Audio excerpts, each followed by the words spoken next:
Bismillahirrahmanirrahim. Assalamualaikum warahmatullahi wabarakatuh.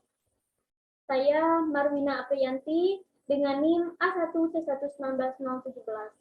Nah, baiklah, di sini adapun tujuan saya membuat video ini yaitu untuk menyelesaikan tugas mandiri saya dengan mata kuliah peminatan kimia organik bahan alam dengan materi yaitu bioaktivitas pada tumbuhan cengkeh. Baiklah, langsung saja. Yaitu apa sih itu tanaman cengkeh? Nah, jadi tanaman cengkeh itu merupakan suatu jenis tanaman rempah-rempah purbakala yang telah dikenal dari zaman dahulu dan juga telah digunakan ribuan tahun yang lalu sebelum Masehi. Nah, di mana pohonnya itu sendiri merupakan tanaman asli dari Kepulauan Maluku, yaitu Ternate dan Tidore, yang dahulu dikenal oleh para penjajah sebagai Spine Island. Nah, tanaman cengkeh atau Zygesium aromatic ini merupakan suatu jenis tanaman perkebunan tropis dengan famili Myrtaceae. Nah, karena tanaman cengkeh ini cocok dengan iklim tropis, maka Indonesia dikenal sebagai negara penghasil terbesar tanaman cengkeh hingga pada saat sekarang ini. Sehingga negara-negara Eropa mengimpor cengkeh dari Indonesia. Nah, budidaya cengkeh dari dulu sampai kini semakin dilirik, nah khususnya oleh kalangan para petani. Nah, karena hal ini dikarenakan nilai jual yang cukup tinggi jika dibandingkan dengan rempah-rempah yang lainnya. Nah, meskipun begitu, tidak semua harga cengkeh ataupun jenis dari cengkeh itu nilainya sama. Sebab cengkeh yang memiliki kualitas yang bagus pastinya juga memiliki nilai jual yang bagus pula. Nah, tapi untuk mendapatkan kualitas cengkeh yang baik, seorang petani itu harus memahami dengan baik bagaimana cara membudidayakan cengkehnya itu dengan benar. Selanjutnya, yaitu jadi bagaimana sejarah dari perkembangan tanaman cengkeh ini sehingga tanaman ini dapat dikenal hingga ke luar negeri. Nah, seperti yang telah saya jelaskan tadi, di mana cengkeh telah dikenal ribuan tahun yang lalu sebelum Masehi, yaitu tepatnya pada masa kerajaan Romawi kuno. Nah, tanaman cengkeh ini dikenal sebagai suatu jenis tanaman yang memiliki khasiat yang sangat tinggi bagi kesehatan tubuh manusia dan juga dinilai sebagai suatu tanaman yang memiliki nilai ekonomis yang tinggi.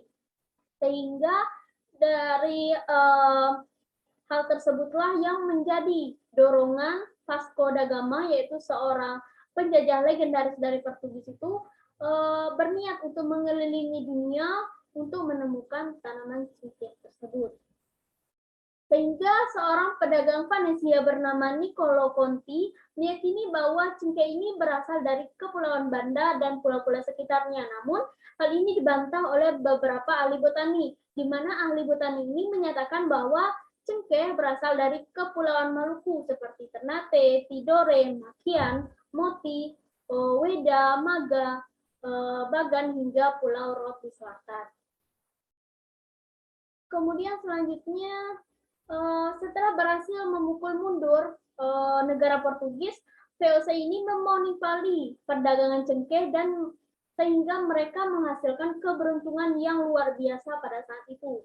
Nah, sehingga begitu strategisnya komoditi ini hingga VOC itu merasa mereka itu perlu menempatkan markas besarnya di Ternate selama 3 periode, yaitu di mana pada 3 periode itu pada masa jabatan dari Gubernur Jenderal Piet Brod pada tahun 1610 sampai 1614, kemudian dilanjutkan oleh Gerard Reyns pada tahun 1614 sampai 1615 hingga dilanjutkan kembali oleh Dr. Lawrence Laird pada tahun 1615 sampai 1616. Nah, monopoli perdagangan dan upaya yang dilakukan oleh VOC ini mereka itu melakukan upaya pengendalian harga cengkeh ini dengan cara stealth heritage stand atau bisa disebut dengan pelayaran hongi. Nah, di mana setiap tahun yaitu mulai pada masa itu yaitu mulai dari tahun 1625 hingga pada tahun 1824 adanya suatu peristiwa yang diakibatkan oleh VOC ini, yang mana mohon maaf, yang mana peristiwa itu merupakan penyebab dari perbuatan VOC ini sehingga berakibat pada rakyat, yaitu adanya peristiwa exit party atau penghancuran perkebunan cengkeh rakyat, adanya kerja paksa, tanam paksa, dan juga penyerahan hasil perkebunan secara paksa pada masa itu. Sehingga dengan peristiwa itu, hal tersebutlah yang menimbulkan suatu kesadaran awal dari persatuan dan juga adanya rasa ingin melawan terhadap domisili asing oleh masyarakat kaum muslim itu, pasukan Deserti Kristen Ternate di Hormel, Seram Barat, rakyat dan kerajaan Goa, serta bangsa pelaut dari Makassar. Persekutuan ini memungkinkan terjadinya jejaring dengan perlawanan yang sudah terbentuk di Jawa, karena persekutuan tersebut dipimpin oleh Kakiali, yaitu seorang dari Hitu yang notabene-nya adalah salah satu murid dari Sunan Giri. Nah, adanya semangat dari persekutuan inilah yang menjadi bukti bahwa adanya nasionalisme yang sudah mulai terbentuk sebagai kuda hitam dengan memasuki kancah pertempuran segitiga kekuatan dunia pada saat itu, yaitu dari negara Portugis, Spanyol, dan juga VOC Belanda dalam penguasaan dunia timur. Nah, adanya perlawanan yang lama dan juga berdarah-darah melahirkan pejuang-pejuang yang besar seperti Philip Latuhaina, Antoni Raiba, Said Perintah, dan Patimura alias Thomas Matulesi. Nah, selama hampir dua abad, VOC merajai perdagangan cengkeh. Theodore Vetrem, yaitu seorang penjajah dari Prancis, itu berhasil mencuri bibit cengkeh dari Maluku sehingga dia mengembangkannya di suatu wilayah di mana wilayah itu merupakan wilayah dari jajahan Prancis yang bernama Zanzibar. Nah, persaingan bebas itu menempatkan cengkeh dari wilayah Prancis itu sebagai primadona, sehingga hal ini menggeser cengkeh Nusantara, di mana cengkeh dari wilayah dari Prancis tadi lebih diminati karena dianggap memiliki kandungan minyak yang lebih rendah. Nah, selanjutnya The French East India Company berhasil menggusur VOC ke dalam jurang kebangkrutan, sekaligus merebut monopoli perdagangan cengkeh Eropa pada tahun 1798. Kemudian pada pertengahan abad ke-19, harga cengkeh di Ambon itu cenderung melorot turun dan jumlah dari produksinya pun terus berkurang seiring dengan penghapusan politik tanam paksa sejak 1 Januari 1864. Nah, perkebunan dan juga perdagangan komoditi cengkeh ini dari Nusantara porak-poranda hingga pada suatu ketika harga cengkeh Ambon menunjukkan grafik yang meningkat, sehingga hal inilah yang menyebabkan jumlah dari pohon cengkeh pun juga meningkat pada masa itu. Selanjutnya yaitu klasifikasi tanaman cengkeh. Nah, di mana tanaman ini dinamai nama umum yaitu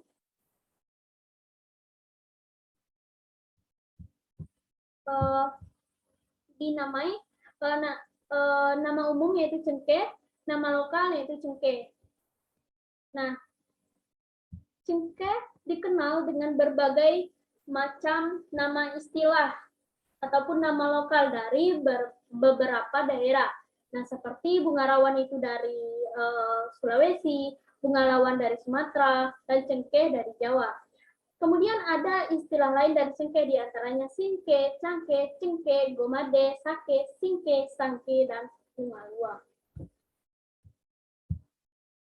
Selanjutnya yaitu monopoli dari tanaman cengkeh, yaitu ada morfologi daun, batang, akar, biji, bunga, dan juga buah.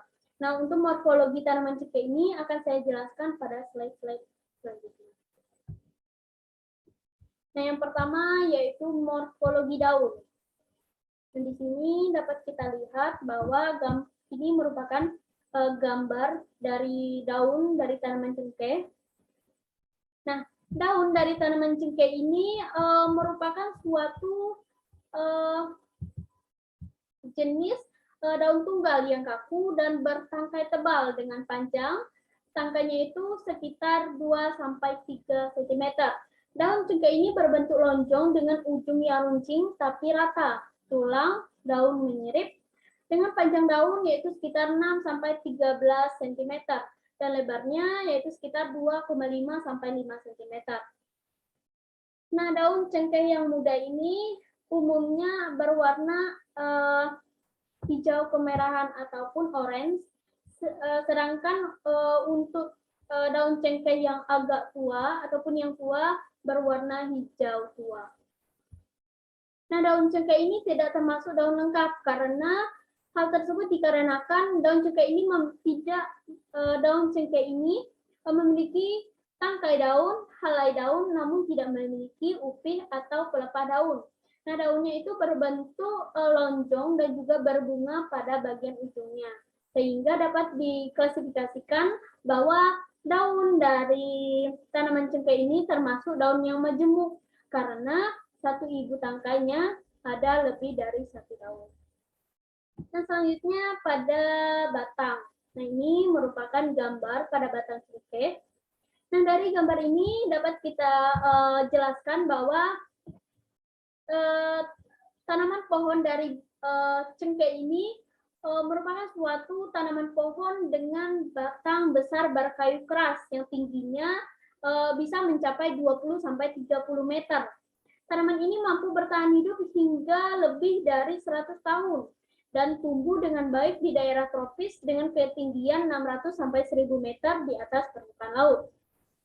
Batang berbentuk bulat, permukaan batangnya itu kasar, biasanya memiliki cabang-cabang yang dipenuhi banyak ranting atau dapat dikatakan lebat rantingnya. Nah, arah tumbuh dari batangnya itu lurus. Nah, ini dapat kita lihat di mana batangnya itu tumbuh lurus. Dengan cara percabangan dan juga rantingnya itu dapat dikatakan monofodial karena masih dapat dibedakan antara batang pokok dan juga cabangnya. Lalu arah tumbuh dari cabangnya itu cenderung condong ke atas. Nah, selain itu, pohon dari cengkeh ini dapat bertahan hidup hingga puluhan tahun. Seperti yang telah saya jelaskan sebelumnya, bahwa tanaman cengkeh ini mampu bertahan hidup hingga lebih dari 100 tahun. Ini dapat kita lihat bahwa ini merupakan batang pokoknya, ini merupakan cabang dari batang cengkeh ini. Sehingga dari sini kita dapat mengetahui mana batang pokok dan juga mana cabangnya. Nah, selanjutnya yaitu pada akar.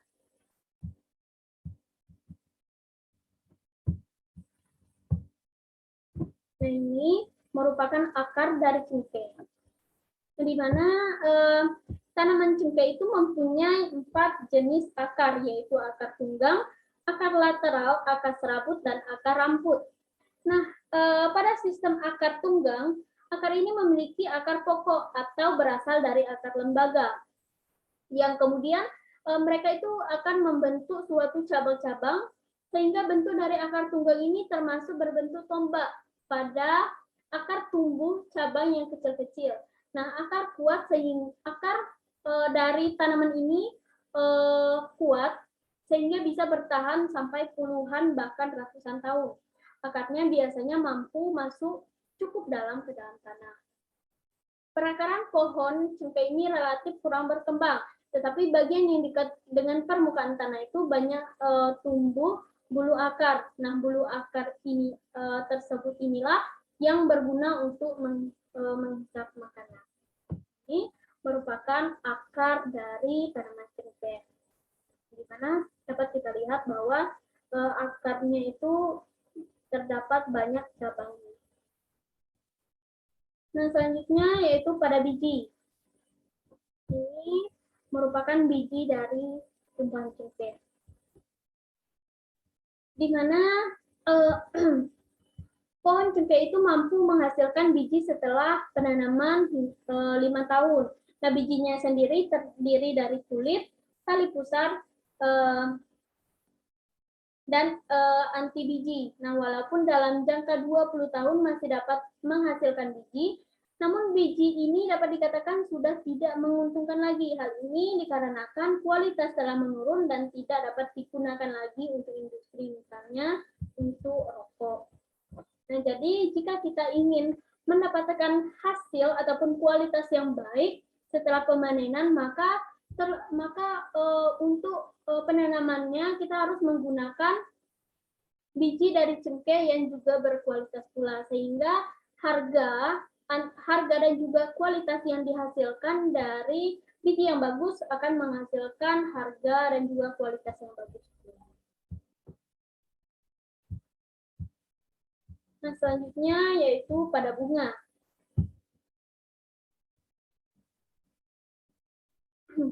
Nah, di mana bunga cengkeh itu muncul dari ujung ranting daun dengan tangkai yang pendek dan juga bertandan, atau bunga bertangkai nyata duduk pada ibu tangkai bunga. Bunga cengkeh termasuk ke dalam bunga majemuk yang terbatas karena ujung ibu tangkainya itu selalu ditutup oleh bunga tadi, sehingga bunga ini terdiri dari tangkai, ibu tangkai, dan juga dasar bunga. Di mana bunga cengkeh merupakan bunga tunggal, jadi masih dapat dibedakan antara bunga jantan dan juga bunga betina. Nah, dasar bunganya itu menjadi pendukung benang sari dan putih, di mana tanaman cengkeh ini mulai berbunga pada umur 4,5 tahun sampai dengan 8,5 tahun. Nah, hal ini bergantung pada keadaan lingkungannya.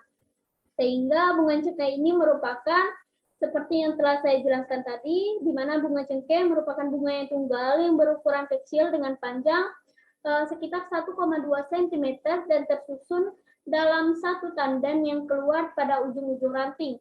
Nah, setiap tandannya itu terdiri dari 2-3 cabang malai yang bisa bercabang lagi. Nah, sehingga jumlah bunga per malainya itu bisa mencapai lebih dari 15 kuntum. Bunga cengkeh muda berwarna hijau muda, sedangkan nanti dia akan berubah menjadi kuning pucat kehijauan, dan apabila sudah tua dia akan berubah menjadi kemerahan. Nah, selanjutnya yaitu bunga cengkeh yang kering itu akan berwarna coklat kehitaman dan berasa pedas karena dalam bunga cengkeh yang telah kering itu telah mengandung minyak asiri. Nah, ini merupakan gambar dari bunga cengkeh. Nah, selanjutnya yaitu pada buah. Nah, di mana buah dari cengkeh ini mempunyai tangkai buah yang pada masa awal berwarna hijau dan saat sudah mekar itu berwarna merah atau keunguan. Kemudian buahnya itu termasuk buah semu karena ada bagian bunga yang ikut ambil bagian dari pembentukan buah tadi.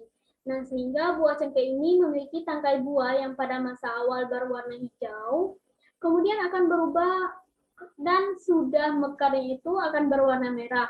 Nah, buahnya secara umum tersusun atas bagian-bagian secara umum pada kulit buah, antara lain yaitu alikarpium, mesokarpium, dan endokarpium. Nah, selain itu ada septum dan ovarium. Ini merupakan buah dari cengkeh yang berwarna, di mana yang berwarna ungu ini merupakan buah dari cengkeh yang telah tua.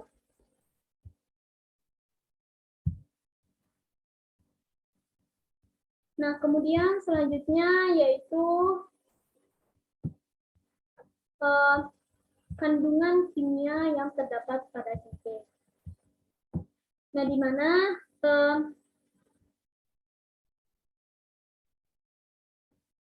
tanaman cengkeh ini mengandung randemen minyak asiri dengan jumlah yang cukup besar, baik itu dalam bunga yaitu sekitar 10-20%, pada tangkai 10% maupun pada daun sekitar 1,1 sampai 4%. Nah, minyak atsiri dari bunga cengkeh ini sendiri memiliki kualitas terbaik karena hasil randemennya itu juga tinggi dan mengandung senyawa yaitu eguanol, sehingga mencapai 80 sampai 90%. Nah, kandungan minyak atsiri bunga cengkeh ini didominasi oleh eguanol dengan komposisi eguanol yaitu sekitar 81,20%.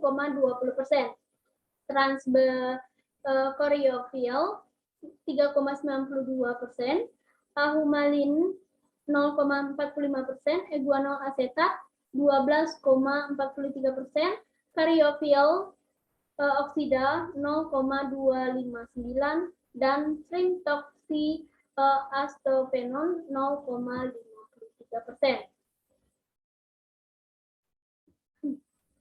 Nah, di mana eguanol ini merupakan senyawa kimia yang mempunyai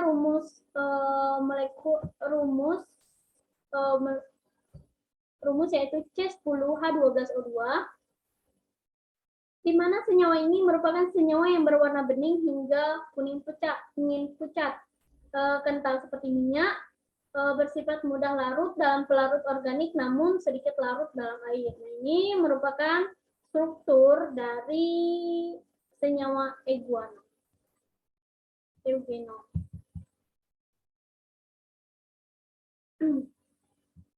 Nah, eugenol merupakan senyawa kimia terdapat pada minyak atsiri bunga cengkeh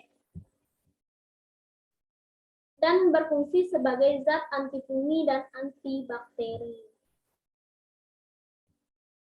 Nah, adapun mekanisme kerja eugenol sebagai zat antifungsi ini dimulai dengan penetrasi eugenol pada membran lipid di layar sel jamur yang mengakibatkan terjadinya penghambatan sintesis ergonoserol dan terganggunya permeabilitas dinding sel jamur sehingga terjadi degradasi dinding sel jamur. Dilanjutkan dengan perusakan membran sitoplasma dan membran protein yang dapat menyebabkan isi dari membran tersebut keluar dari dinding sel jamur.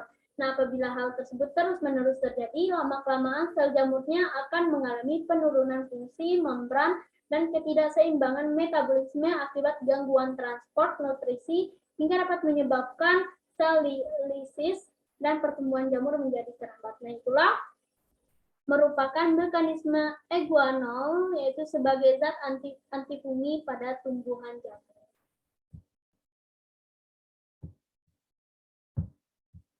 Oke, selanjutnya yaitu manfaat dari tanaman cengkeh.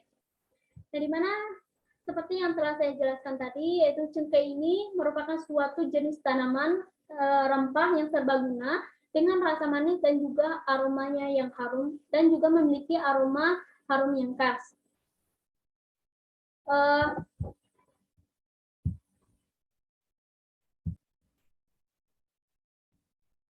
Nah, cengkeh ini biasanya itu digunakan sebagai bumbu rendemen untuk panggangan, menambah rasa pada minuman hangat, hingga untuk memperkuat aroma kue. Nah, banyak nutrisi yang terkandung dalam cengkeh itu, yaitu misalnya 1 sendok teh itu atau sekitar dapat sama dengan 2 gram cengkeh, di mana di dalamnya mengandung energi sebesar 21 kalori, 1 gram karbohidrat dan serat. Nah, selain itu, cengkeh itu juga mengandung mangan, vitamin K, vitamin C, kalsium, magnesium, dan juga vitamin E. Nah, tanaman cengkeh ini banyak dimanfaatkan dalam industri rokok ketek, makanan, minuman, dan juga obat-obatan. Tanaman cengkeh ini bahkan dijadikan sebagai obat tradisional ya, karena memiliki khasiat yang tinggi untuk mengobati sakit gigi, rasa mulas sewaktu haid, rematik, pegalinu, masuk angin, sebagai ramuan penghangat badan, dan penghilang rasa mual, dan lain sebagainya. Nah, kemudian bagian dari tanaman cengkeh yang banyak dimanfaatkan adalah bunga. Nah, di mana tangkai bunga, dan juga daun. Nah, di mana bunga cengkeh ini dapat dikeringkan, kemudian dapat digunakan sebagai bahan penyedap rokok dan obat penyakit kolera. Kemudian minyak dari cengkeh ini yang didapatkan dari hasil penyulingan bunga cengkeh kering atau cloves oil, kemudian tangkai bunga cengkeh dan juga daun cengkeh kering. Itu banyak digunakan sebagai pengharum mulut, mengobati bisul dan juga sakit gigi, sebagai penghilang rasa sakit, penyerap masakan, serta wangi-wangian dan lain sebagainya. Ini merupakan manfaat lain dari cengkeh, yaitu pertama yaitu menghambat pertumbuhan bakteri. Nah, di mana cengkeh itu bersifat antimikroba yang dapat menghambat pertumbuhan bakteri atau trophes. Nah, sehingga minyak dari cengkeh ini efektif untuk membunuh berbagai jenis bakteri, salah satunya yaitu Escherichia coli yang mana dapat menyebabkan penyakit diare. Kemudian yang kedua yaitu menyehatkan sistem pencernaan. Nah, di mana manfaat dari cengkeh lainnya adalah untuk sistem pencernaan tubuh manusia. Nah, cengkeh dapat merangsang sekresi enzim pencernaan, mengurangi mual, mengatasi iritasi lambung, dan masih banyak lagi ya manfaatnya. Nah, kemudian yang ketiga itu dapat mengatasi sakit gigi. Nah, di mana dalam cengkeh itu mengandung senyawa iguanol yang dapat digunakan sebagai obat yang dapat mengurangi rasa nyeri pada gigi dan juga gusi. Nah, selain itu, cengkeh ini dapat juga digunakan sebagai obat untuk mengatasi peradangan dan juga infeksi. Nah, ini cengkeh ini ternyata sangat cocok untuk penderita sakit gigi. Kemudian yang keempat yaitu meredakan nyeri. Nah, adanya kandungan senyawa kimia pada cengkeh ini, sehingga cengkeh ini dapat digunakan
sebelumnya mohon maaf karena tadi ada gangguan jaringan. Baiklah, di sini saya lanjutkan, yaitu selanjutnya yaitu dapat menjaga kesehatan tulang. Nah, manfaat dari cengkeh yaitu dapat dirasakan untuk kesehatan tulang. Nah, di mana cengkeh ini dapat membantu pengobatan kepadatan tulang serta osteoporosis, di mana kandungan mangan dalam teh itu berfungsi untuk menambah nutrisi harian untuk tulang. Nah, selanjutnya yaitu dapat meningkatkan daya tahan tubuh. Nah, cengkeh ini dalam cengkeh itu mempunyai senyawa yang mana senyawa itu dapat meningkatkan daya tahan tubuh dengan memproduksi sel darah putih. Selanjutnya yaitu dapat mengurangi asam lambung. Manfaat cengkeh untuk kesehatan lainnya yaitu dapat mengobati luka dari asam lambung atau asam lambung. Nah, di mana asam lambung ini dapat terjadi karena penipisan lendir dari lambung. Nah, hal ini dapat dipicu oleh stres dan juga infeksi. Jadi, minyak dari esensial yang terkandung dalam cengkeh itu berguna untuk meningkatkan produksi lendir lambung dan mencegah luka pada dinding lambung. Nah, selanjutnya yaitu melindungi fungsi hati. Nah, di mana cengkeh ini dapat bermanfaat untuk melindungi organ dan juga efek radikal bebas. Nah, dalam jangka panjang, tubuh kita itu bisa meningkatkan produksi radikal bebas dan juga bisa mengurangi antioksidan di hati. Nah, maka dari itu kita bisa mengkonsumsi cengkeh ini secara rutin dengan secukupnya untuk melindungi tubuh kita. Selanjutnya yaitu mencegah kanker. Nah, adanya kandungan dalam senyawa cengkeh ini dapat membantu melindungi tubuh dari sel kanker karena kandungan eguanol ataupun kandungan dari senyawa eguanol pada cengkeh ini memiliki kandungan antibakteri. Nah, selain itu, ekstrak dari cengkeh ini juga bisa membantu menghentikan pertumbuhan pada tumor. Selain itu, juga dapat mematikan sel yang terdapat pada kanker. Kemudian yaitu menstabilkan gula darah. Dan jumlah produksi insulin pada pasien diabetes itu sangat sedikit atau tidak sama sekali. Nah, oleh karena itu, ekstrak dari cengkeh ini akan bekerja mirip dengan insulin yang dapat membantu mengendalikan kadar gula darah pasien tersebut. Nah, kemudian meredakan batuk dan juga nyeri pada tenggorokan. Nah, di mana kandungan dari senyawa eguanol pada cengkeh ini dapat dimanfaatkan untuk mengatasi batuk berdahak. Kandungan ini dapat memperlancar dahak untuk keluar, dan selain itu terdapat efek anti nyeri dan juga antibakteri pada tenggorokan, sehingga cengkeh ini juga bisa dimanfaatkan untuk meredakan rasa gatal di tenggorokan. Kemudian yaitu dapat meringankan sakit kepala. Nah, ternyata cengkeh ini juga dapat meredakan sakit kepala kita dengan cepat. Nah, kalau kita sakit kepala, maka kita bisa mengkonsumsi susu yang ditambah dengan bubuk cengkeh secukupnya. Nah, itulah manfaat dari cengkeh dan juga banyak lagi manfaat dari tanaman cengkeh ini. Nah, karena banyak manfaatnya yang diberikan, maka cengkeh ini dijuluki dengan nama si harum yang saya kasih. Kemudian yaitu efek samping dari kita mengkonsumsi cengkeh jika terlalu banyak ya. Ini ada efek samping yaitu menurut Melazer itu ada 10 efek samping jika kita mengkonsumsi cengkeh itu dalam jumlah yang terlalu banyak. Yang pertama yaitu meningkatkan pendarahan. Nah, jika kita mengkonsumsi cengkeh itu dalam berlebihan, maka dapat mengencarkan darah dan juga dapat meningkatkan resiko pendarahan. Nah, karena cengkeh ini mengandung bahan kimia yang bernama eguanol tadi, yang menjadi agen pengencer darah, memperlambat proses pembekuan darah hingga dapat menyebabkan pendarahan itu yang tidak normal. Nah, bagi penderita gangguan pendarahan seperti hemofilia atau sedang mengkonsumsi obat antikoagulan, nah sebaiknya hindari terlebih dahulu makanan yang terlalu banyak cengkeh. Kemudian selanjutnya yaitu dapat menurunkan kadar gula dalam darah. Nah, jika seseorang itu memiliki kadar gula darah itu yang relatif rendah dari yang seharusnya, maka disarankan untuk mengurangi konsumsi cengkeh. Nah, di mana cengkeh seperti yang kita ketahui bahwa cengkeh ini dapat mengurangi jumlah glukosa dalam aliran darah sehingga sangat berbahaya sekali bagi penderita hipoglikemia. Selanjutnya yaitu toksisitas. Nah, jika seseorang mengkonsumsi cengkeh yang disimpan tidak benar atau menggunakan ekstrak cengkeh mentahnya dalam dosis yang besar, maka orang itu mungkin bisa mengalami berbagai gejala seperti mual, muntah, sesak napas, sakit tenggorokan, ketidakseimbangan cairan, gangguan ginjal, gangguan hati, dan lain sebagainya. Kemudian yaitu dapat menyebabkan reaksi alergi. Nah, salah satu efek samping dari cengkeh itu jika kita mengkonsumsinya berlebihan, yaitu dapat menyebabkan alergi. Nah, karena zat kimia eguanol yang terkandung di dalam cengkeh tersebut, maka reaksi alergi yang mungkin muncul seperti ruam, gatal-gatal, pembekakan tenggorokan, dan lain sebagainya. Nah, kemungkinan terburuknya yaitu seseorang bisa mengalami antifilaksis hingga dapat menyebabkan kematian. Nah, selanjutnya yaitu dapat menyebabkan masalah pernapasan. Nah, selain merokok, bisa menyebabkan sejumlah masalah pernapasan. Nah, dengan kita menghirup asap rokok itu saja, dan juga ataupun membiarkan diri merasakan terlalu banyak bubuk cengkeh yang melewati saluran udara dan paru-paru, sehingga hal tersebut dapat mengakibatkan masalah pernapasan yang serius seperti sesak napas dan juga infeksi paru-paru. Nah, selanjutnya yaitu dapat menyebabkan kejang. Nah, di mana jika kita terlalu banyak memasukkan cengkeh ke dalam makanan sehari-hari, maka hal tersebut dapat meningkatkan resiko kejang. Nah, sebab cengkeh itu dapat menyebabkan aktivitas listrik yang tidak teratur dalam sel otak. Nah, sehingga hal tersebut akan membuat rentan mengalami kejang satu kali ataupun beberapa kali. Nah, tidak hanya itu, kondisi ini bahkan bisa mengembangkan epilepsi.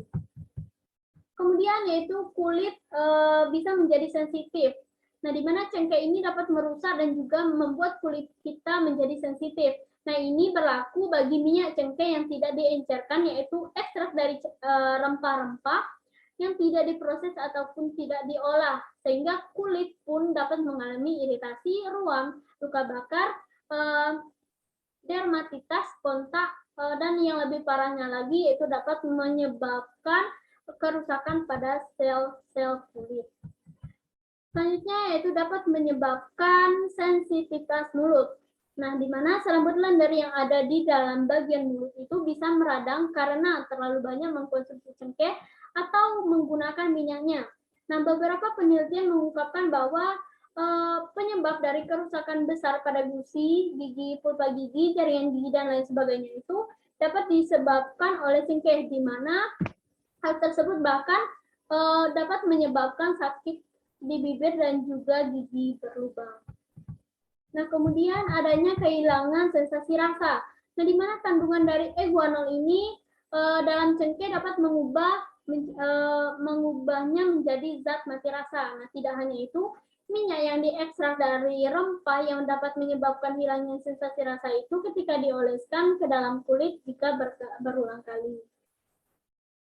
Nah, selanjutnya yaitu masalah ereksi atau ejakulasi. Nah, pada pria, cengkeh ini dapat menyebabkan disfungsi ereksi atau ejakulasi dini. Nah, mengaplikasikan krim herbal serta teratur yang mengandung ekstrak cengkeh pada organ intim pria itu dapat memicu masalah seksual, bahkan kesulitan untuk tiap ereksi dalam waktu yang cukup lama. Mungkin hanya itu pembahasan dari saya. Apabila ada salah kata, saya mohon maaf. Saya akhiri dengan wabillahi taufiq wal hidayah. Wassalamualaikum warahmatullahi wabarakatuh.